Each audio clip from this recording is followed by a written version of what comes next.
Lesson 8.3, Graphing Quadratic Functions.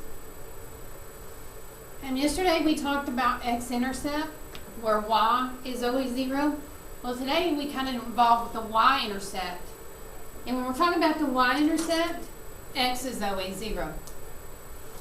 You can see I plotted several y-intercepts here. And in this case, you can see that x is 0 each time. So, when you have the y-intercept, it intersects the y-axis, and x is always 0. So keeping that in mind, when we talk about the quadratic function form, we're talking about the form y equals ax squared plus bx plus z. If I asked you to find the y-intercept, and you know that x is always 0, then we're going to plug in 0 into our form, which is where we get y equals a times 0 squared plus b times 0 plus c. 0 squared is 0. 0 times a is 0. b times 0 is 0, and then we have c. So y is going to equal c. So when we have the quadratic function form, just by knowing that little information, I know that c is the y-intercept. Okay? So the y-intercept of a quadratic function is c. Alright, let's go on. Learning how to graph a quadratic function. Remember, a quadratic function produces a parabola, which is a U-shape. There are several steps involved, but they're not that difficult. You just need to remember which steps you're looking to find when you're graphing. Okay, so we want to graph y equals x squared minus 4x minus 5. Well, to graph that, I first have to find the axis of symmetry.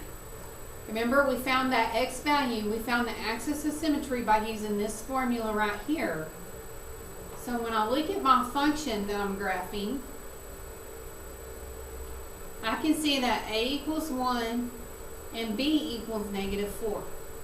So I'm just going to plug these values in for a and b into my formula. So I'm going to have x equals negative 4 divided by 2 times 1.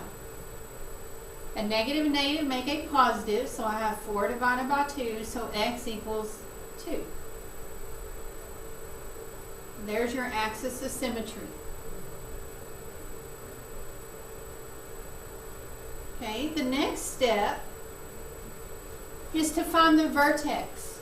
Remember, the axis of symmetry falls through the vertex. So, on the axis of symmetry, I know my x is 2. So to find my vertex, since I already know the x, I need to know the y. And I'm going to plug x into my function to solve for y. Okay, again, here's my function. I know that x is 2, so I'm going to plug in. I'm going to have y equals 2 squared minus 4 times 2 minus 5, which leaves me with y equals 4 minus 8 minus 5. So y equals negative 9. Here's your vertex.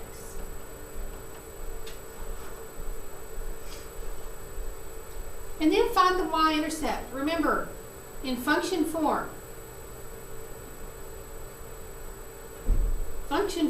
the c is your y-intercept. So in this case, the y-intercept is at negative 5.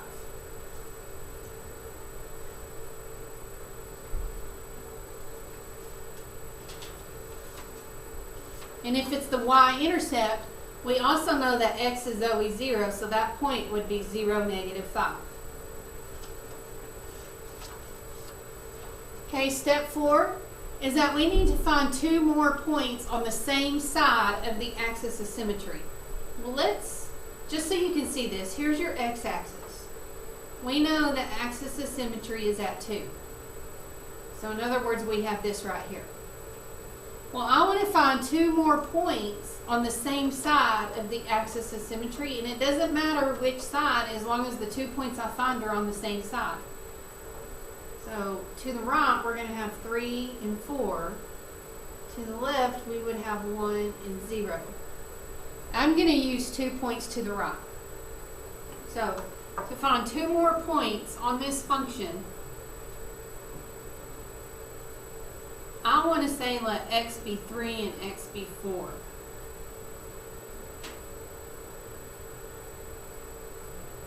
So I'm going to have y equals 3 squared minus 4 times 3 minus 5. So y equals 9 minus 12 minus 5. So y equals negative 8. So here's a point, another point is at 3, negative 8. Okay, when x is 4, I'm going to have 4 squared minus 4 times 4 minus 5. So y equals 16 minus 16 minus 5. 16 minus 16 is 0, so y is going to equal negative 5. So another point would be 4, negative 5. Okay, now that I know all this, we're going to graph it. Okay? First step it says is graph the axis of symmetry. Well, looking back on the other page, I can see that the axis of symmetry is at x equals 2. So all I'm going to do is I'm going to go over here onto the x-axis, put me a little point at positive 2, and draw my vertical line through that. Okay, there's your axis of symmetry. It's in green. Next we're going to plot the vertex. I'll do mine in purple. The vertex was at 2, negative 9. So I'm going to plot 2, negative 9, which would be down here. Okay. And then we're going to plot the point containing the y-intercept. I know the y-intercept was at 0, negative 5, so I'm going to plot the point 0, negative 5.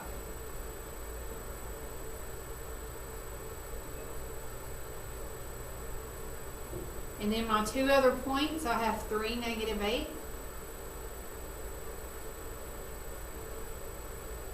And 4, negative 5. And we need the same amount of sides, same amount of points on each side of this parabola. So since you know the axis of symmetry divides a parabola into 2, we're just going to reflect these points across. I can see this is 1 over, so I need to go 1 over the other direction. And then I'm just going to connect my points with a smooth curve. Right, and that's basically all there is to graphing a parabola. Alright, let's look at example 2, the problem solving application. Follow along on your app, chapter 8, lesson 3 at example 2. It says the height in feet of a football that is kicked can be modeled by the function f of x equals negative 16x squared plus 64x, where x is the time in seconds. Find the football's maximum height and the time it takes the football to reach this height. Okay, remember, if you kick a football, you know it's going to be in the form of an arch. Okay, the highest point on an arch is the vertex. So I need to find the vertex of this football, the highest point this football is kicked. So if I'm finding the vertex, I know that's my x and y. I know that the axis of symmetry goes through the vertex. So if I find this axis of symmetry, I'll know my x. We're going to find that by using our formula. I know that the value of a is negative 16. 64x, I believe. Yeah. And the value of b is 64. So we're just going to plug in. I'm going to have x equals negative 64 divided by 2 times negative 16, which gives me negative 64 divided by negative 32 which gives me 2. So x equals 2.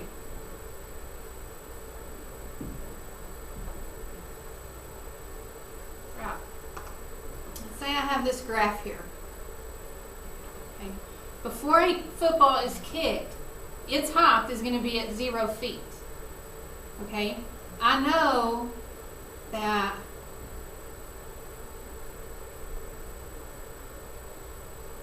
at 2 seconds, or at 2, my height was 64. Okay?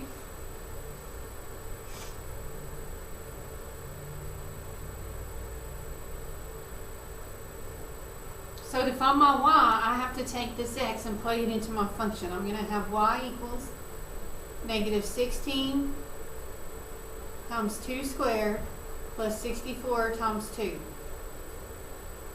Okay, so that gives me y equals negative 16 times 4 plus, what is 64 times 2? 128.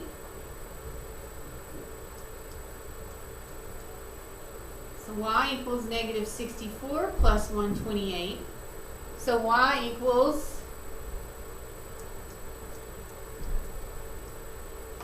64. There's my vertex. Okay, so the highest point of this football was at 64 feet. How many seconds did it take to reach 64 feet? Well, you know x is your second, so it took 2 seconds. Okay, now the next part of this question says, then find how long the football is in the air. Okay, well, if the axis of symmetry goes through the vertex and the vertex is at 264, I know if the football starts at 0, 0, my other point is going to have to be 2 away. So in this case, it's going to take me here to 4. So how long was this football in the air? From 0 to 4 would be 4 seconds. Okay? And that's today's lesson of graphing, quadratic functions, and also knowing how to read a chart.